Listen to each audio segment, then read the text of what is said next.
Ganga express की शानदार प्रस्तुति।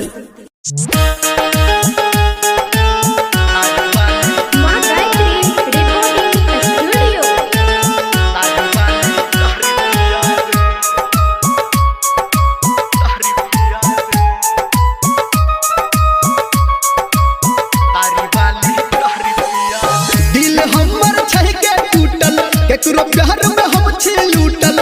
दिल हमर छै के टूटल केकरो प्यार में हम छी लूटल। जीवन कोना हमरा जिया दे तारी वाली तारी पिया दे, तारी वाली तारी पिया दे, तारी वाली के तारी पिया दे, तारी वाली तारी पिया दे।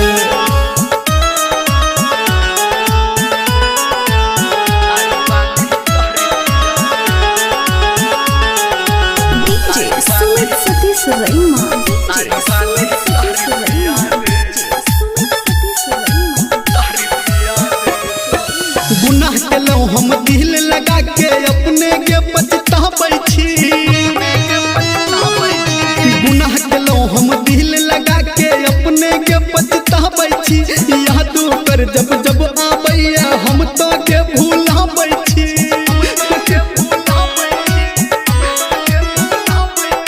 ऊपर वाला छै के रूसल सबटा छै के ओकरे लिखल। जखन संग में जोहर खिया दे तारी वाली तारी पिया दे, तारी वाली तारी पिया दे, तारी वाली के तारी पिया दे, तारी वाली तारी पिया दे।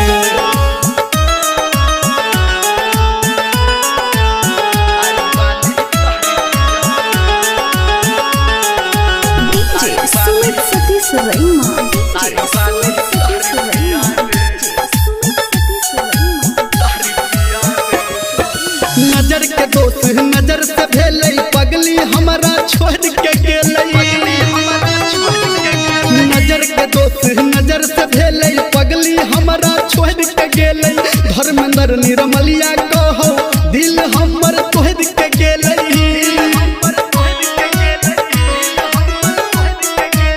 नोर हमरा आँख से बहल कल आई तू हमर कहल। चल न गे हिया जुरा दे तारी वाली तारी पिया दे, तारी वाली तारी पिया दे, तारी वाली के तारी पिया दे, तारी वाली तारी पिया दे।